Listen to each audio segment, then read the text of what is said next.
following podcast contains mature language and spoilers. Listener discretion is advised.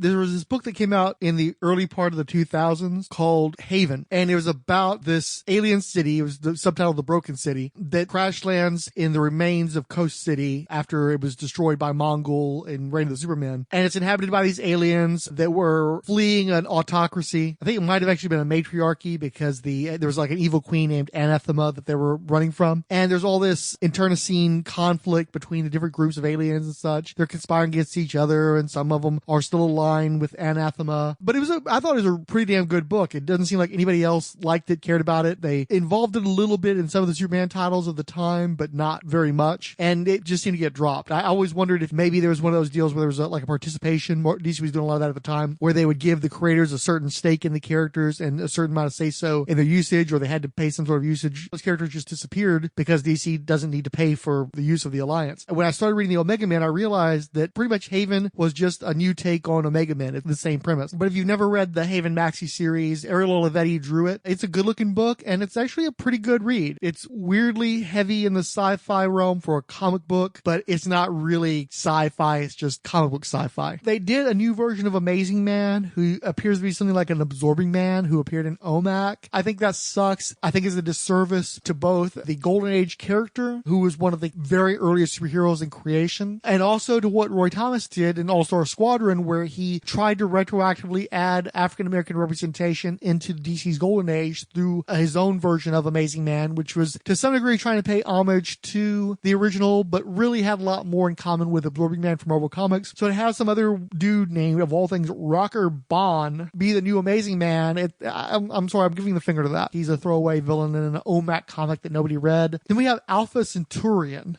a concept that I've never completely wrapped my brain around because I gave up on Superman comic books a few years after Reign of the Supermen. But from listening to, again, Siskoid and Boss's Zero Hour podcast, explained to me that he was from an alternate universe where rather than Superman, you had this temporally displaced Terraman Rift. He's a Centurion from the Roman times who gets abducted by aliens, and then when he comes back to Earth, very X-O Man of War style, he becomes the great hero of Metropolis. And instead of having a bunch of like Superman fandom, you've got a bunch of Centurion fandom, and that's cute. Then they did another version where he had a different costume, and he was working, I think, for Lex Luthor, and I Don't Care, and it was during that period of time where I wasn't into Stuart Eminem's art, and he drew that character a lot. So if you didn't know, the DC knew the Alpha Centurion in that reality was the roommate of a guy who was an intern at Star Labs, who came into contact, because he didn't take COVID precautions, came into contact with like a spore from the corpse of Doomsday, which infected him and turned him into a sort of Doomsday-ish, like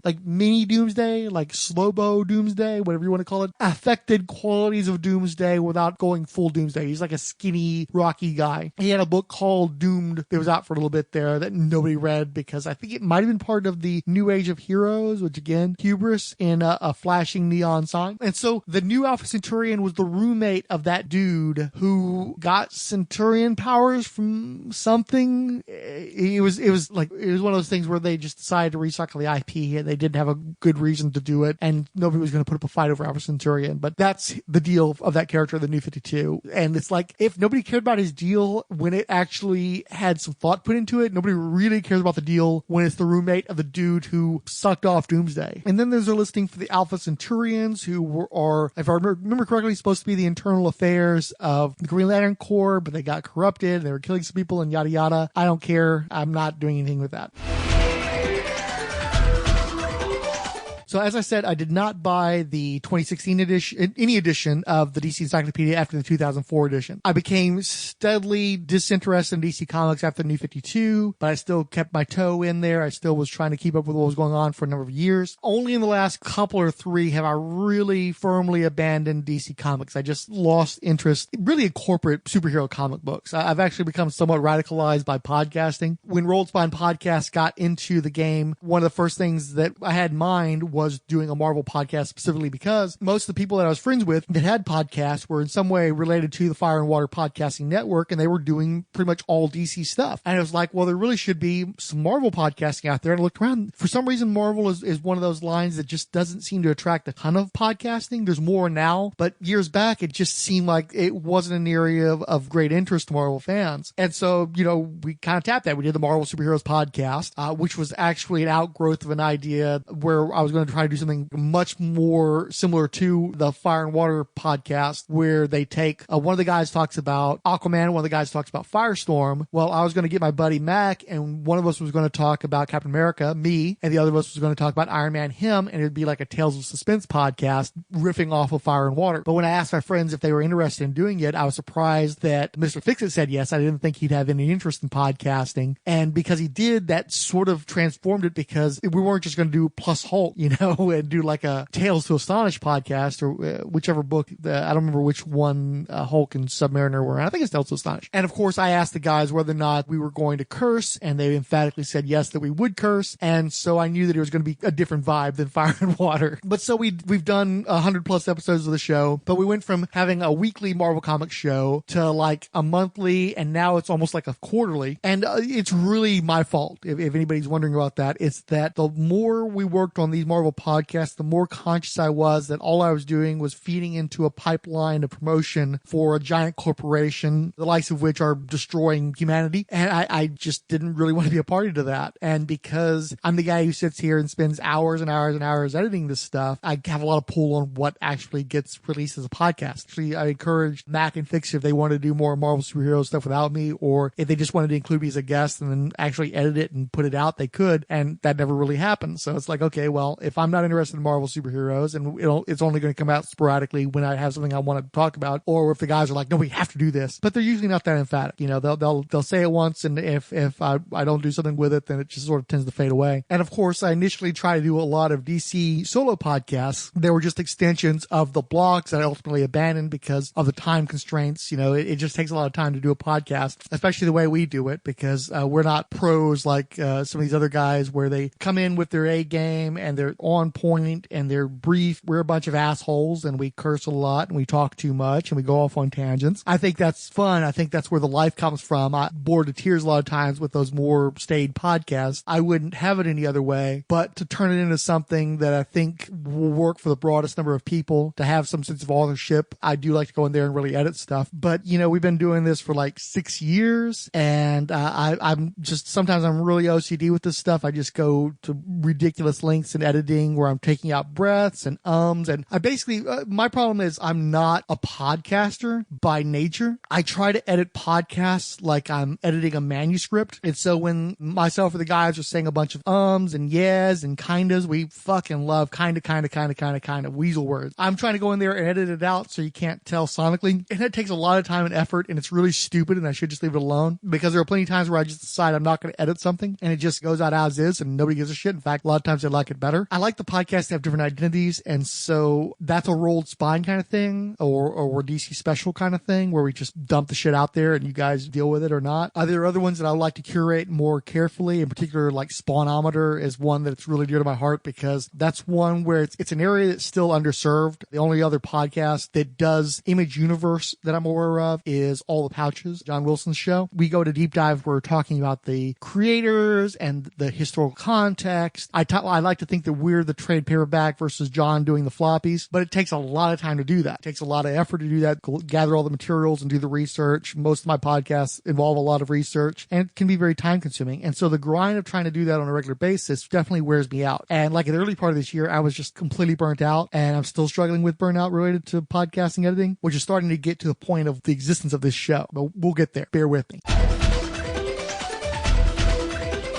One of the things that I do feel a little bit bad about with Ciscoides Project is I'm still holding fast to my resolve to not read Amethyst comics. I've tried a few times here and there. I've never enjoyed it. Thankfully, the Amethyst characters don't have a ton of entries in Who's Who that would cause me to have to really delve into them very much. I went online, I looked at some of the books to get a sense of them. And again, this is not having read the books. I can't stress this enough, aside from little bits here and there. But it seems to me like the main reason for Amethyst to exist is for Ernie Colon person to draw her and her world, Gem World. And without Ernie Colon, I don't think there's much reason for her to exist. It seems like everybody else that tries to do Amethyst, it's lame. Girly is a pejorative. You can have feminine storytelling, and there's nothing wrong with that, but there's this sense of being boyish or girlish. If a project's too boyish, I think that people would sort of slam it. It was like, oh God, such a boyish thing. So that's kind of a sense. I mean, it's one of those Lisa Frank kind of books, but not as imaginative or exciting as a Lisa Frank Trapper Keeper. Just very soft and bland, and it's just like fantasy with no edge to it. Maybe it doesn't even really look like it's all that soapy just from tossing through it. Most of the second series seemed to be drawn by Rick Estrada. That probably didn't help, but a bunch of people have tried to do it, and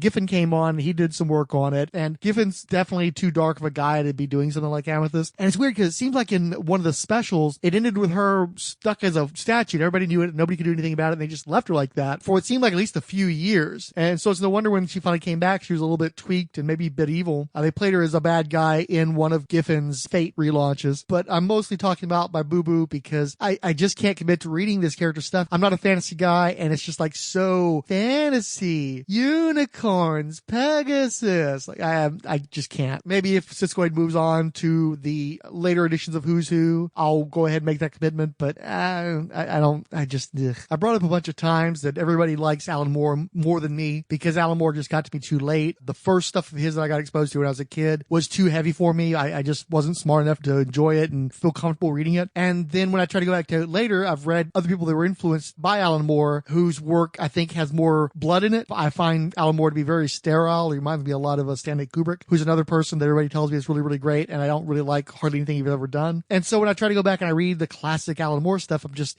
it's not for me. It doesn't sing for me. The intellectual stimulation, but it doesn't get my heart pumping. And to some degree, I feel the same way about Animal Man. I know a ton of people probably love Animal Man in part because it really introduced meta storytelling to comics. Because I didn't read much Animal Man when that was groundbreaking, and I've read other projects that involve meta elements, many of them by Morrison, in fact. There's a sense that Morrison has tried to mine that territory a number of times, like the Seven Soldiers episode where Zatanna puts her hand up to the page and she expects the reader to like touch her hand. But the truth is there were also books I had growing up where the characters would be talking to the reader. I want to say maybe there's a monster in this book. Was that a meta book as well? I seem to remember like they had the whole build up to where Grover's talking about the monster in the book. It turns out Grover is the monster. Cute. But it seems like a lot of the books I read when I was a kid had meta elements to them anyway. So it just didn't blow my mind that a book like Animal Man existed that would play around with that stuff. And again, I've never read the whole run. I've only read bits and pieces. Like I read the Coyote Gospel because everybody was telling me how awesome that was and stuff. And I did like the story. It was a good story. But it's something about Animal Man. I have this nostalgic appreciation of him because he was in one of the first Wonder Woman comics I got as a kid. But the thought of reading an entire series about Animal Man just turns me off. I don't like the costume enough. I don't like the concept enough. The meta stuff doesn't blow me away enough. It doesn't help that the ending to Morrison's big 2-year arc in the book was spoiled for me before I'd read any of the books, I think. If I'm not going to be able to get an ending to a story unspoiled, it definitely turns me off. I'm not going to be able to fully appreciate the experience because of that. And so as part of Siskoid's project, I just sort of threw out a notion that I'd had for years where I think you'd have a really cool art housey horror project, like an experimental thing. If all you do it as a silent movie and you just have humans be treated the way that humans treat animals.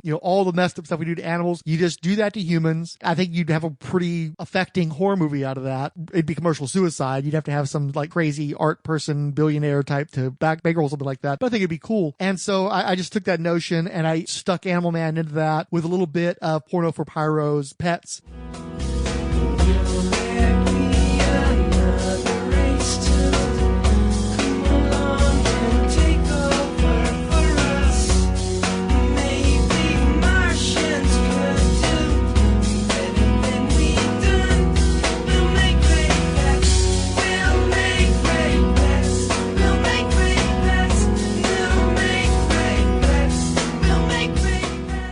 Talking about, again, humans being treated like animals, humans being treated like pets. And so I just stirred it all together and I threw that out there as one of the elevator pitches that Siskoid was asking for. Unlike most of the other stuff, I have had no interest in continuing with that. It's all premise and for me, no interest in the execution of it, which is a lot like how I respond to Animal Man anyway. So it was a perfect vehicle for that notion I had in my head. I actually tried to do a little research on Anthro. I didn't commit to reading full stories, but I did thumb through the original Howie Post material as well as his appearances in Crisis. And really, Crisis does a pretty good job of summarizing Anthro in a few pages of an early issue. He's basically just a teenage dude, maybe just a little bit ahead of the Cro-Magnon man, a little bit smarter than them, but not really clever by our standards. And he just has these misadventures, and he hooks up with girls, and he rides mammoths and stuff. The imagery is really a reflection of who this guy is. There doesn't seem to be a lot more there. Tula to me was always DC's Gwen Stacy. I'd never read any stories with her in it. Was she in the cartoon in the 1960s? I might have seen her in that. I know Aquaman and Garth and I believe Mira were in that, and Tusky, of course. I can't remember if she was in there or not. So if she was in the cartoon, I would have been exposed to that. But otherwise, I didn't read any comic books about her. I only read about comic books about people mourning her death. And so I didn't really have much use for Tula. But again, as part of Siskoid's project, you had to do something with an Aqua Girl. And when I was reading the Sub Diego era Aquaman stuff, Lorena Marquez I thought was a great character. I really enjoyed that version of Aqua Girl. To me, Tula's Tula and Lorena Marquez is Aqua Girl. It's always weird to me when they refer to Tula as Aqua Girl. I only know her as Tula, Garth's dead girlfriend. Because there had to be some kind of project with Aqua Girl, I wanted to go back to Lorena Marquez. And it just so happens it was nice that you have representation through her. You have some Latino representation. And so I just tried to come up with funky power for her. I think I may have looked ahead and saw that Wanna Beast was coming up, and I just basically stole his power for her to give her a little bit more going on than just swims. Did the whole thing where she can merge sea life the way Wanna Beast merges animal life. And it's had a little bit more life than I thought it was going to as part of the project. But the simple fact is I think Lorena Marquez has a cool costume. I'd love to see her pop up more, especially since Aquaman has, till fairly recently, I thought he was coming out double shipped, so he must have been selling well enough to actually have 2 issues out per month. I don't think they've made any use of her in those books. I know they brought Tula back and she's popped up a little bit. I do think it's a shame that they're not using more of her. I think that she's somebody who would potentially have a greater cinematic presence if they were to use her in the movies than someone like Tula, who just was always sort of there to me. A bunch of us podcasting types and blogger types, mostly affiliated with Fire and Water, in recent years we've been getting together at conventions. And this year we were supposed to get together at Dragon Con. It was a big thing because Mr. Fixit in particular has been wanting to do Dragon Con for years. We never got our shit together enough to actually go out there and do it. And so this was going to be the year finally. They decided they were going to do it at Dragon Con. So me and him were going to hop in a vehicle and drive out there and spend like a week and change and the ATL, hanging out with the Fire and Water people. And Fixit in particular hasn't met very many people from those circles. They're not his circles. I'm sorry, he does not listen to any of those podcasts. He has no interest in it. I'm sorry. But he's a people person and he's endearing to people. And so when he's in a circle, he tends to have a nice presence and people tend to like him. And I thought it'd be fun for him to interact with a lot of those guys. I've done this a lot in recent years. Me and Paquita did a road trip last year where we went to Canada and we met Siskoid and Boss. And then we went to Con in Connecticut and we met Dr. Ange and a buddy of his. And then we ultimately, the destination was in Boston where we were meeting everybody and hanging out, including a bunch of people we'd already met at Heroes Con in a previous year. And so we were going to do that again. It was going to be fun. I was going to be able to go back and forth between Fixit and the extended friends from podcasting. We'd all taken that time off in advance, and a lot of the people had hotel rooms and stuff. And of course, COVID happens, and so that con doesn't happen. A few months prior, I was asked if I still wanted that time off because it was obvious that these events weren't going to happen. And I told my boss, yeah, just go ahead and leave the time off. I'm probably going to need to have a week or so off by the time September rolls around. And the truth was, I wished I'd taken a week, months earlier. I needed it. I've been working the entire time this COVID thing's been going on. It's wearying. There's a lot of stress related to that, to being around people under these circumstances and not knowing how things are going to go. And it's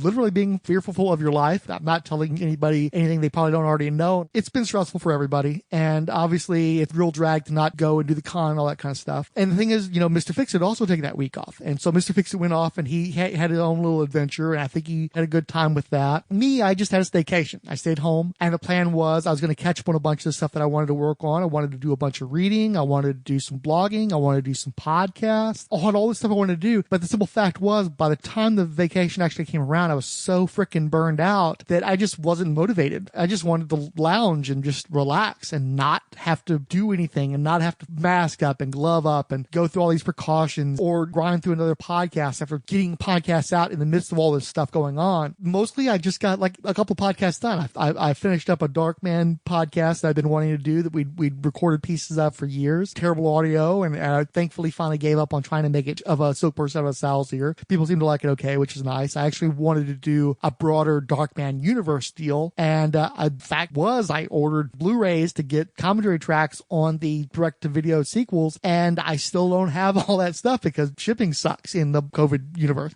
Maybe Amazon's fine fine, but a lot of the other places you try to go to that you might have to go to for more esoteric stuff, they're digging stuff out of warehouses and such. So I'm still waiting on one of the sequels there to even do that. But anyway, I got the Darkman one out, and then there was a lot of work involved with the Spawnometer, and Spawnometer is sort of a priority for me right now because we had long production delays. It kind of pisses me off. I'm happy that John Wilson's doing an Image Universe podcast, and I'm taking advantage of that. I'm listening to it, and it helps gives me a heads up on stuff I want to do. But because the show's Spawnometer, my one line of sand is I do not want him to ever get ahead of us on Spawn. Spawn was our book, and I want to make sure we get to every episode first. And so that means making sure that I'm keeping the production up to stay ahead of him. Because there's a heavy production, it usually takes a good 5 weeks or more to get a Spawnometer together. It's kind of tricky to do that. And so having to invest a lot of time in the podcast that takes the most time and effort to get done hurts other podcasts. And we're finally starting to get around to the point of this show even existing.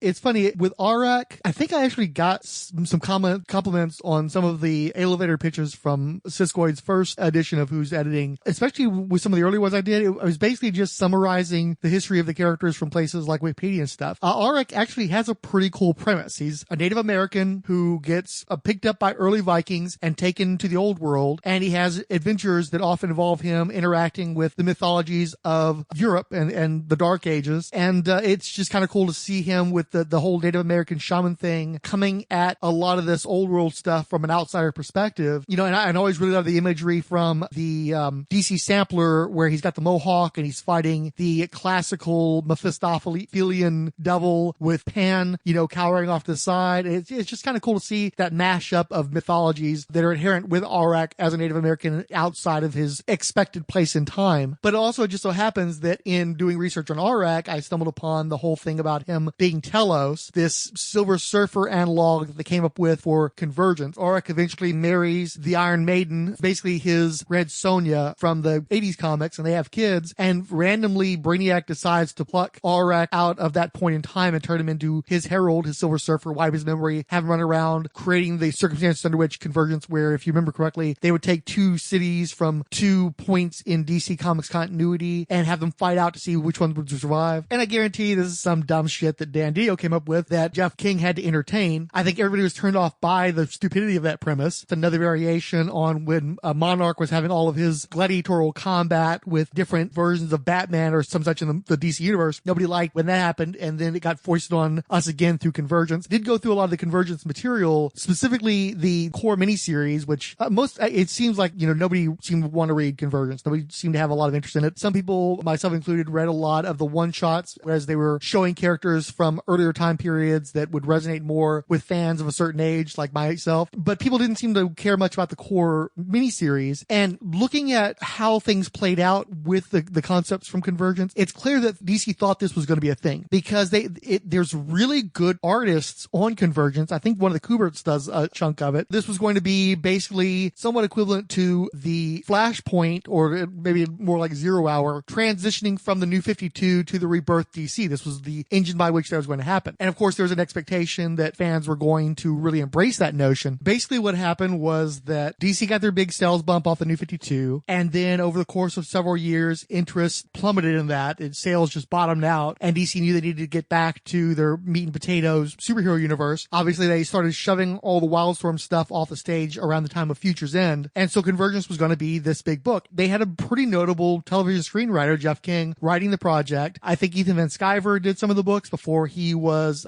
Pariah. Wikipedia page says that Carlo Paguglian did a bunch of the artwork on that as well. He did really good looking stuff. They let him kill off a bunch of characters in that. There were longtime DC characters, in case anybody ever reads it, I won't spoil it. And they tried to involve a lot of more classical DC elements contrasted against some of the New 52 material. And at the end of Convergence is the rebirth of DC. And they also spun off Telos into his own ongoing series that ran like 6 to 8 issues. And again, there was a lot of stakes to Telos. They brought in Legion stuff. stuff like Computo. The artwork was really pretty fantastic, actually. It's a good looking book. And you could just tell that they thought this was going to be a thing. And clearly this was not a thing. Nobody cared about this thing. I don't know anybody who can tell me anything about Telos. I didn't know anything about Telos until I started going through this material. It's one of those series that ends on a note where you're like, what? This is where you're going to end it? It felt a little like the comic book equivalent of Twin Peaks season 2. To spoil it for you, Parallax becomes an ongoing presence in these stories. They basically pluck him out of time, and he's still running around being really, really evil. When I say Parallax, I mean the Hal Jordan possessed being that was around for a decade after Emerald Twilight. He's fighting with Telos. I don't want to go into too much detail, but it ends with Telos stuck in this needle in a haystack dimension where nobody's ever going to find him, rendered powerless, and he's just trapped forever. And so people just ignore this book that seemed to have a lot going for it, or a lot going on in it. So Arak is still lost in space and time with nobody caring about him. Poor guy. I feel for him.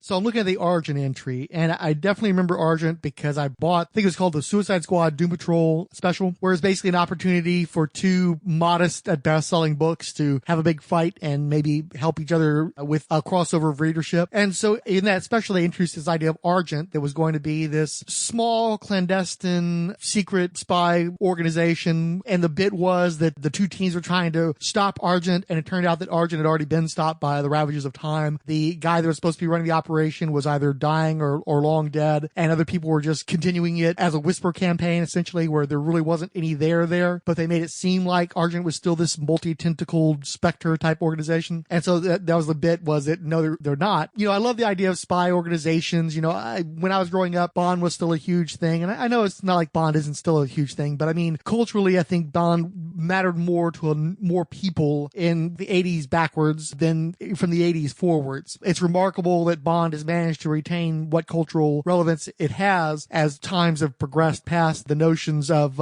super spies and spy-fi. And actually the 80s was kind of a point where that stuff was dying, in part because the people who were continuing to be super spies were old. Roger Moore was an old man, and then he had a fight with Sean Connery over who could be the oldest, most dilapidated version of James Bond, which is why going into the late 90s and early 2000s, you had to have the spy renaissance where they made it more visceral and more grounded, more that Tom Clancy vibe. But anyway, I do like the idea of spy agencies, but I also think that DC just has so many of them. There's too many. You can't keep track of them all. And, you know, DC felt the same way. They had this story arc called the Janus Directive, where the spy agencies were fighting it out to thin the ranks a little bit. And in recent years, DC's gotten terrible about that. They have just so many different spy agencies that are redundant. Going into Suicide Squad Project, one of my goals was, okay, well, I'm going to get as many of these spy organizations on the table, and then they'll have a big war and fight it out and thin them down to there being less of them. And so the problem was, as I'm doing research for the project, I learned about this thing called Leviathan, and it turns out that Brian Michael Bendis, the entire time he's been working at DC, has been doing the thing I said I wanted to do, and doing it in a different way rather than having the spy agencies fight it out. This Leviathan organization that was introduced by Grant Morrison in his Batman run has just been quietly absorbing all the different spy agencies, compromising them, brainwashing their members. They're just different manifestations of this one central organization that's based around the League of Assassins and Ra's al Ghul and Talia al Ghul. And so it's kind of a bummer because I did a lot of homework trying to find out just exactly how many organizations there were at DC to account for, figure out who the players were going to be, to have my big action figure battle, G.I. Joe versus Cobra. Bendis has already done it, just differently and, you know, smarter, frankly. He's a guy, of course, he's done spy stuff for years. The first Brian Michael Bendis comic I ever bought was the first issue of a two-issue miniseries called Fire. It was about CIA operations. Candice Bergen was basically playing the same role as Lauren Bacall did in Point of No Return, which I know is just an American remake of La Femme Nikita, but I don't know the name of the French actress who was the head of the Black Widow style Red Room organization. But, you know, I only bought the book because the girl on the cover had cool floppy hair, and that's kind of a thing for me. It certainly was back then. I never did find the second issue until years later. They put it out in trade finally. I got to read the whole story, and it was kind of Plus, I don't know if they reprinted the photo covers, and really I was there for the photo covers. Setting that aside, Bendis is a guy who likes spy stuff. He's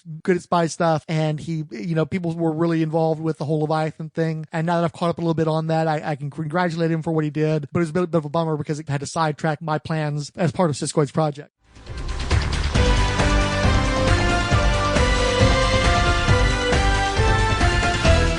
I'm sober, but too lazy to program the robot or look for the lyrics for this one. So I'm just going to read out the social media. We got thanks and retweets and likes and the like from Action Figure Collecting, Alan Middleton, Dr. Ange, Art of Esteban Calvi, Baby Skeletor, Biko Django, Chris Lydon, Chris Thompson, Comic Books, Couples Counseling, they had a little ghost in there, Doc Strange, El Romero, Fanholes Podcast, Green Lantern HG, hashtag More Trekker More Often. A shout out to Ron Randall's Trekker, which is launching a crowdsourcing campaign thingy. The Hammer Strikes, Random Geeky Stuff, History of Comics on Film, Iowa's Joe Crawford, Jeffrey Brown, Just in Time with the J&T Baggers, Keith G. Baker, King Size Comics, Giant Size Fun Podcast, Longbox Crusade, Matthew Barton, Maz as in Mazinger 1978, Mike at Send Aliens to Me, Mila Dream, Min, Mr. Majestrix, Philip McElry, Randy Caldwell, Relatively Geeky, Reverend Odell Abner Dracula, Rob at Speculum Fight, Secret Wars and Beyond Podcast, Sean Phillips, Siskoid, Son of Cthulhu, Tim Price, the Podcrasher, who's now doing an Outsiders podcast, so I don't know how applicable that term is anymore. He's actually in it, unfortunately for himself. He will be punished in the editing room. Trekker Talk, Resurrections, the Warlock and Thanos Podcast, Wonder Woman Warrior for Peace Podcast, and Xenozoic Xenophiles. Plus on Facebook, Ryan Daly, Derek William Crabb, DeBache, Michael Wagner, and Mike Peacock. It's funny because a sloppy half hour of the Encyclopedia Diaries got those 5 attentions. Meanwhile, something that took an eternity, again, Spawnometer, got like 1 mention on the Facebook's. Effort never is comparable to return. As for comments, Ryan Daly says, wear a mask of the Red Death, wrote, lots going on here, but I too think Argus is dumb, but as much as New 52 Stormwatch tanked, Team 7 was god-awful. I blogged about the whole run over at Flowers and Fishnets. Wildstorm for Life warned me with a Shaq tweet when I said I was probably going to have to read Team 7. No, don't do it. 188 Sage wrote, wow, this sounds like a barrel of laughs and monkeys too. Chris Dunford wrote, RSP rocks. Great company to be in, many thanks. Dirk Ashton wrote, thanks RSP. Martin Gray wrote, you're specialer. John with Married with Comics podcast sent a gif of Winnie the Pooh and Piglet holding up a thank you sign. And finally, Richard G wrote, too funny. Thanks for the mention. Retweet in 2 minutes. The preceding program is a non-profit fan production. Any copyrighted materials contained therein are believed borrowed under fair use with no copyright infringement intended. Please feel free to leave comments at Rolled Spine's Productions WordPress blog. You can also send us Twitter comments through the Rolled Spine Podcast Twitter. Thank you for listening.